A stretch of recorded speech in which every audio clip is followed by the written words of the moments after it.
Now, after a United Nations Special Rapporteur released a groundbreaking plan to combat anti-Semitism back in 2020, the UN appointed Undersecretary General Miguel Moratinos to a new role, UN focal point for monitoring anti-Semitism and enhancing a system-wide response. But with successive Israeli governments and American Jewish groups assailing that global body for its hyper-focus on criticism of Israel, there is still no official plan from the UN to counter Jew hatred within its own ranks.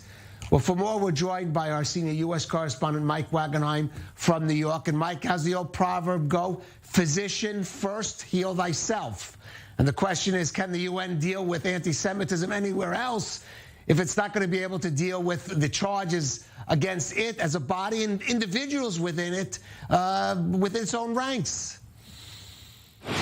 Well, that's what I sat down and spoke with Moratinos about last week. Gilad Erdan, the Israeli ambassador to the UN, has been highly critical, harshly critical as of late for the lack of action at the UN in terms of anti-Israel sentiment and Jew hatred. I asked Moratinos for a reaction to those comments lately from Erdan. Here's his reaction.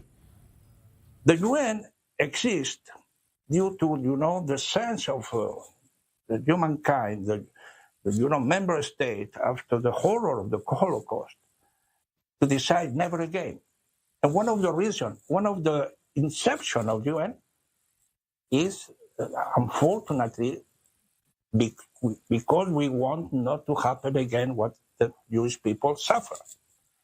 And secondly, Israeli government that has, of course, play an important role in the international relation has been recognized by the UN. So Israel and the Jewish people are integrated in the essence, in the soul of the UN. So how the UN is going to be anti-Semitic? I have to tell you, UN is not anti-Semitic. Well, that would come as a shock to many Jewish leaders and successive Israeli governments, Calev. I asked Moratinos, where is the plan to combat anti-Semitism? There was a 2020 plan released by the UN Special Rapporteur on freedom of religion at the time. Moratinos said it's taken time. COVID got in the way. He said he's had multiple meetings with Jewish leaders, and that's been confirmed through my own sources. He says there's a plan coming in June. I asked for details. Here they are. What we are going to put in the plan? I think in the action plan. I think most probably, practically sure, we will meet in my dear town of Cordoba that have this sense of the Jewish, memory with Maimonides, the golden memory of Spanish convivencia, where the three religions and culture live together. And it will be, we are scheduling to have it in June this year. So what we are going to put there? We have, let's say, at this stage, three main actions within the UN system. We have the Global Communication Department that are doing quite a lot of, awareness. There was not only the organization of Remembrance Day of Holocaust, but also there was an exhibition. They are working on the awareness of the anti-Semitism among the whole system. We have UNESCO that is also investing a lot on concrete and specific programs. And that is part mainly of that about Holocaust, about memory. But I think what is still needed is to work a little more about anti-Semitism. Not anti-Semitism of the past, but anti-Semitism of today, or what could be in the near future. And for that, we are going to try to have this put all together in order that we have not to work in silos. The Global Communication Department do in January, then UNESCO do. We are trying to, I think the time has come, and that's the reason Secretary General appoint me as focal point in order to embrace and put all together, in order that at the end of the day, we will have better results. Well, it's great, Calev, to educate the world populace. But again, what about anti-Semitism within the UN ranks? Milun Kathari, a member of the UN Commission of Inquiry on the Israeli-Palestinian conflict, talked about a Jewish lobby controlling social media in an interview last July. A tweet was issued by Moratinos condemning anti-Semitism generally, but no reference specifically to Kathari or the UN. And then it was revealed in December that the UN Special Rapporteur for the Palestinians, Francesca Albanese, had made comments in 2014 about the Jewish lobby subjugating the United States. There was no response at all from Moratinos or the UN. I asked him, how can that be? Here's his response.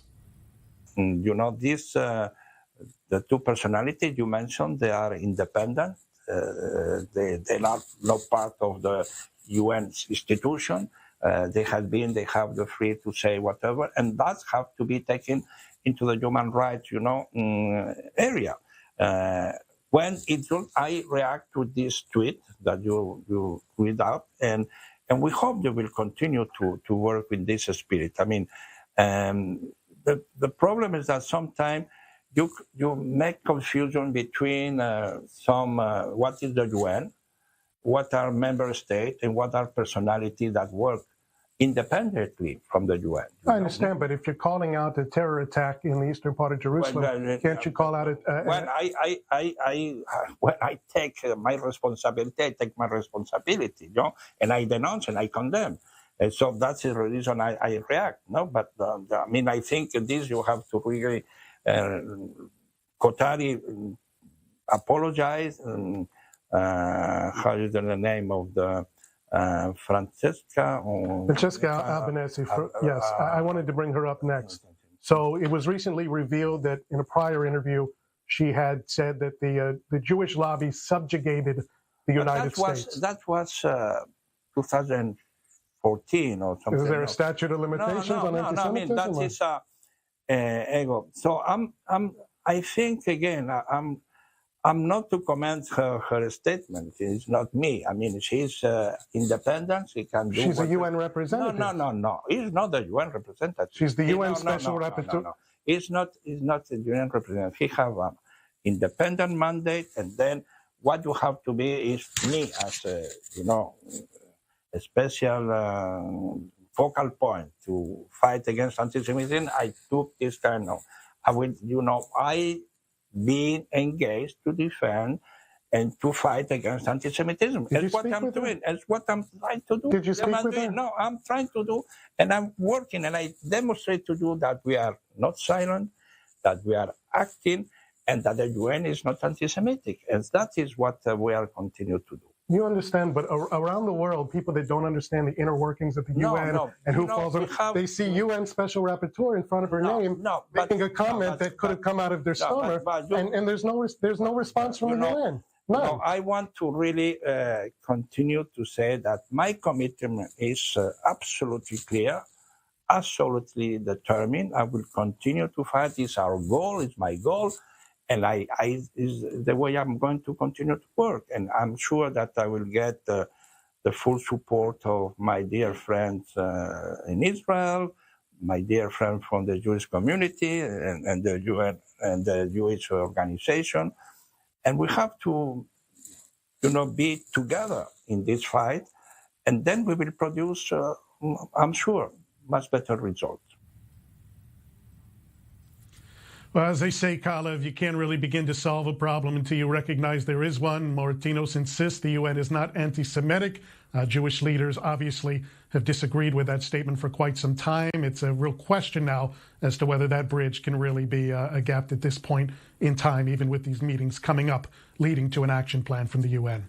I have to say, Mike, I don't leave that interview reassured that the UN is going to be the best vehicle in which to combat not only global anti-Semitism, but even anti-Semitism there in East New York, there on the East River at UN headquarters. Mike Wagenheim in New York.